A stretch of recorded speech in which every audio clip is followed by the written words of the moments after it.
Graça e paz, tudo bem com você? Vamos dar sequência à nossa leitura diária. Abra sua Bíblia em Gênesis capítulo 11, versículo 29. Nós vamos falar hoje sobre a descendência de Sem, que a gente estava continuando aqui, né, no capítulo 11. E vamos falar um pouquinho hoje sobre Abraão, tá? Então, 29. Abrão e Naor tomaram para si mulheres. A mulher de Abrão se chamava Sarai, e a mulher de Naor era Milca, filha de Arã, que foi pai de Milca e de Isca. Sarai era estéril, não tinha filhos.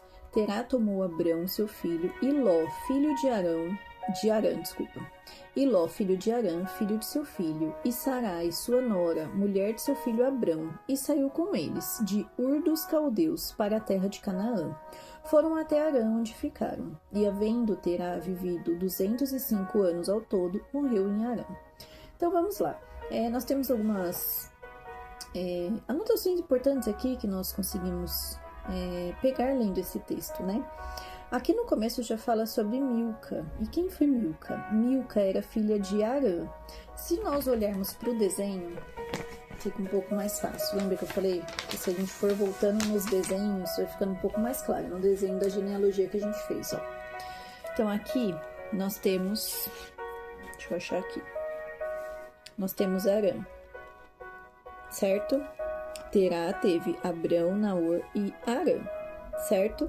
Milca era filha de Arã e ela se casou com Naor, ou seja, Naor se casou com a sua sobrinha, tá? Naquela época, como eu já disse anteriormente para vocês, era permitido esse tipo de casamento entre parentes, até entre irmãos mesmo, né? Mais para frente nós vamos ver que Abrão e Sarai, eles eram meio-irmãos, né? Irmãos por parte de um parentesco só, mas eram meio-irmãos, né? E era normal porque eles tinham aquela missão, né, de povoar a terra. Então, eles poderiam ter essa liberdade de se casar com qualquer pessoa. E futuramente essa permissão, né, digamos assim, é tirada, né? Então, Milca era filha de Arã, irmão de Abrão, e esposa de Naor, o outro irmão de Abrão. Ela era irmã de Ló, mãe de Betuel e pai de Rebeca. Então aí, se nós olharmos atentamente, né, com calma, nós conseguimos ver os detalhes, né? Então ela era esposa de Naor, filha de Arã, e ela era irmã de Ló, porque ela era filha de Arã. E Arã, na descendência que mostra, Arã, pai de Ló.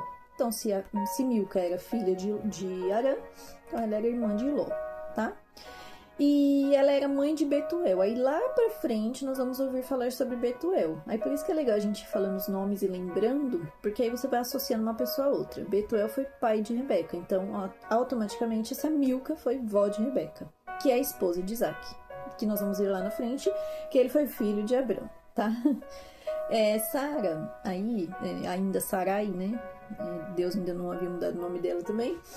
Sarai era estéril, e aparecer isso na genealogia não era uma coisa comum, e como a fertilização não era algo compreendido na época, a mulher era vista como sendo castigada por Deus. Então não era comum aparecer no meio de uma genealogia e Sara era estéril, que aparece aqui, né?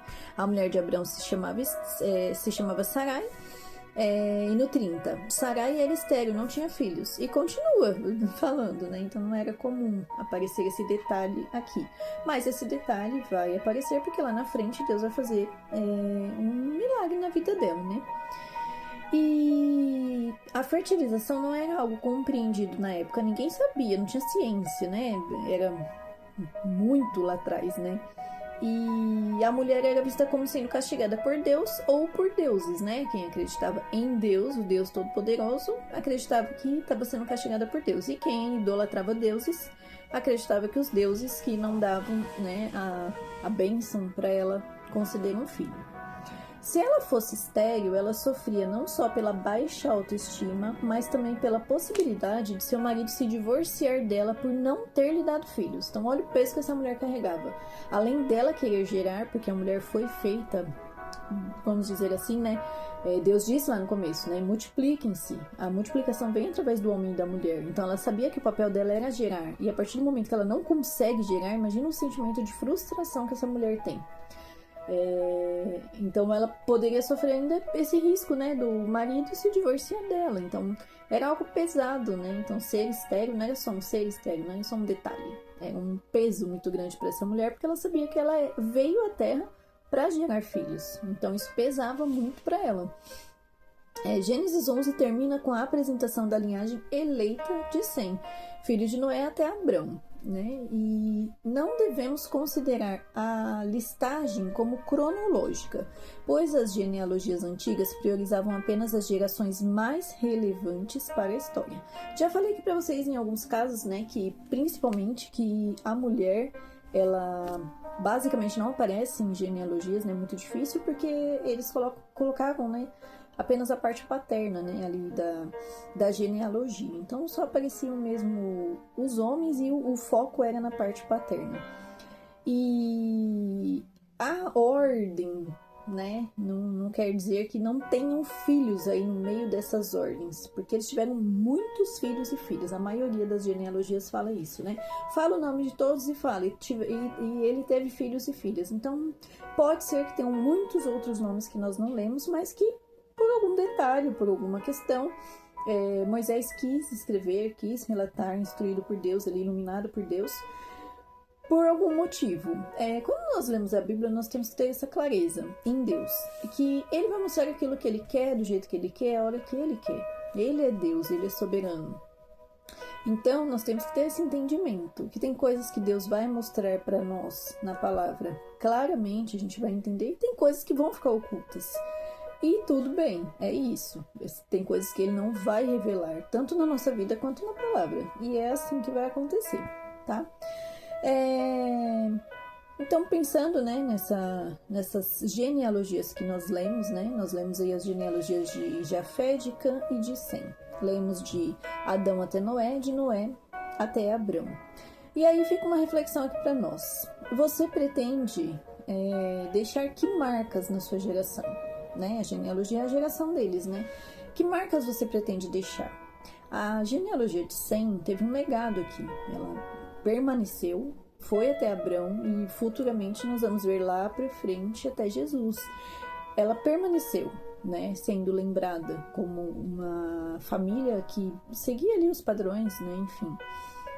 Qual marca que você quer deixar na sua genealogia, na sua geração, na sua família, né? De esquecimento? Você quer que todo mundo lá na frente nem se lembre das suas histórias, do que você fez, dos seus feitos? Ou você quer que eles se lembrem só das partes ruins? Porque todos nós pecamos, né? Não vamos ser que, né? Todos nós pecamos, erramos muito, inclusive. Você quer que as pessoas só se lembrem dos seus erros? O que você pretende para sua vida? Ou você quer mudar a sua postura? Crer que só Jesus é o caminho e se consertar das suas más condutas e mudar o seu posicionamento para que futuramente as gerações se lembrem de você com orgulho, se lembrem dos seus grandes feitos. Essas gerações permaneceram porque eles foram ali fiéis àquilo que o Senhor determinou para a vida deles. O que você tem pensado a respeito disso, né? O que você pretende deixar marcado na sua família, na sua geração, nas futuras gerações? O que você planta hoje, as próximas gerações vão colher, né? E o que você pretende deixar? Essa é uma reflexão que eu deixo aqui para nós hoje. Que o Senhor abençoe o nosso dia, a nossa vida, guarde a nossa casa, a nossa família, em nome de Jesus. Se assim Deus permitir, amanhã estaremos aqui novamente para ler mais uma porção da palavra do Senhor. Deus abençoe e um ótimo dia para você.